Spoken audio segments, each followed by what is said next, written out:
ዶክተር አብይ አህመድ የፌዴሪ ጠቅላይ ሚኒስትርና የዕለቱ የክብር እንግዳ ክቡር አቶ አገኘው ተሻገር የፌዴሬሽን ምክር ቤት አፈ ጉባኤ ክቡር አቶ አደም ፋራህ የብልጽግና ፓርቲ ምክትል ፕሬዝዳንትና የዋና ጽህፈት ቤት ኃላፊ ክቡራን የክልል ፕሬዝዳንቶች ክቡራን የከተማ አስተዳደር ከንቲባዎች ክቡራን ሚኒስትሮች ክቡራን የፌዴራልና የክልል ከፍተኛ የሥራ ኃላፊዎች ክቡራን አምባሳደሮች ኤግዚቢተሮች ባለሀብቶች ጥሪ የተደረገላችሁ እንግዶች እንኳን ደህና መጣችሁ እንኳን ለሶስተኛው የኢትዮጵያ ታምርት ዓለም አቀፍ ኤክስፖ አደረሳችሁ አደረሰን ከሁሉ በማስቀደም የኢትዮጵያ ኢንዱስትሪ ምርቶችን ለማስተዋወቅ በወካይነት በቀረቡ ምርቶች ላይ ህይወትና ውበትን ባላበሰው በአዲስ ኢንተርናሽናል ኮንቬንሽን ሴንተር ጥሪያችን አክብራችሁ ስለተገኛችሁ በሚኒስትር መስሪያ ቤቱና በራሴ ስም ከፍ ያለ ምስጋና አቀርባለሁ። የኢትዮጵያ ታምርት ንቅናቄ ዓላማና አስፈላጊነትን ደጋግመን እንዳነሳ ነው አምራች ኢንዱስትሪዎች እድገትና ተወዳዳሪነትን ማሻሻል የዘለለ እይታ ያለው ነው።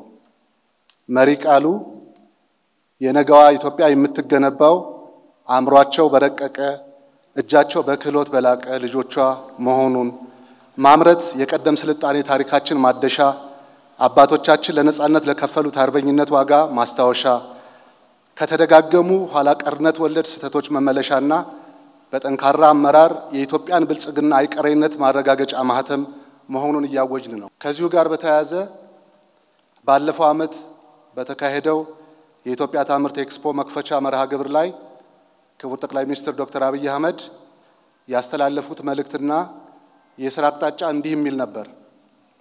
ኢትዮጵያ ለኢንዱስትሪ የተመቻቹ ነገሮች አሏት። በጀመርነው የኢትዮጵያ ታምርት ንቅናቄ ከፍተኛ ውጤት እያመጣን ነው። ነገር ግን ከዚህ በላይ ልንዘረጋ ስለምንችል ብንተባበር ፈጠራም ብናበረታታ ለምርምር ሀብት ብንመድብ የሀገር ውስጥ ምርትን መውደድና ዘርፉን መደገፍ የሥራችን አካል ብናደርግ ባጠረ ጊዜ ውስጥ የሚጨበጥ የሚታይ የኢንዱስትሪ ለውጥ ልናመጣ እንችላለን የሚል ነበር። በዚሁ መሰረት በአንድ ዓመት ጊዜ ውስጥ ምርቶችን በአይነት በጥራትና በመጠን አሳድገን ፈጠራን አበረታተን ከሀገር ውስጥ ፍጆታ አልፈው ወደ ውጭ ገበያ በማቅረብ ሂደት ላይ የደረሱ ምርቶችን አካተን ለዚህኛው ኤክስፖ ለይታ አቅርበናል።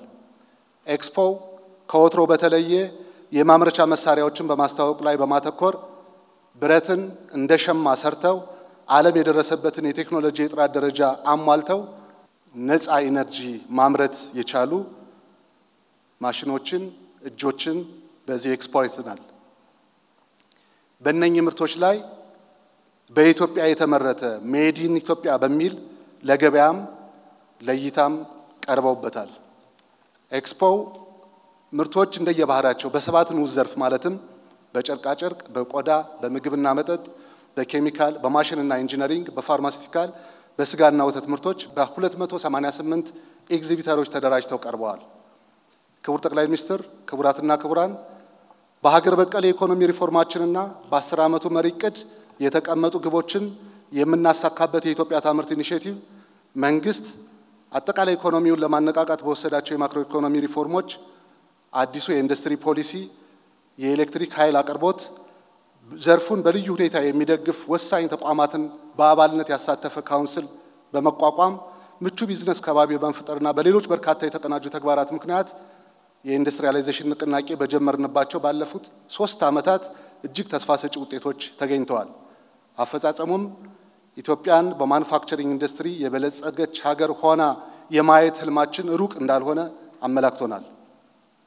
በእነዚህ ጅምር ውጤቶች ሳንወሰን በቀጣይ ዓመታት ለአግሮ ፕሮሰሲንግ መስፋፋት የሚያግዙ የግብርና ምርቶችን ማቀነባበሪያ ማሽኖችን በማምረት የገጠር ኢንዱስትሪያላይዜሽን እናስፋፋለን። በገጠር የመስኖና የቤት ውስጥ ኃይል አቅርቦት ችግሮችን የሚፈቱ የነፃ ኃይል ማምረቻ ማሽኖችን አምርተን ተደራሽ እናደርጋለን። ገቢ ምርትን በመተካት ያመጣነውን ውጤት በኤክስፖርትም ለመድገም እንሰራለን። የኢንዱስትሪዎችን የማምረት አቅም ማሳደግና ተወዳዳሪነታቸውን ማላቅ ላይ አጠናክረን እንቀጥላለን። ፈጠራን የማበረታታትና አዳዲስ ምርቶችን ወደ ገበያ የማቅረብ ስራችን በልዩ ትኩረት እንፈጽማለን።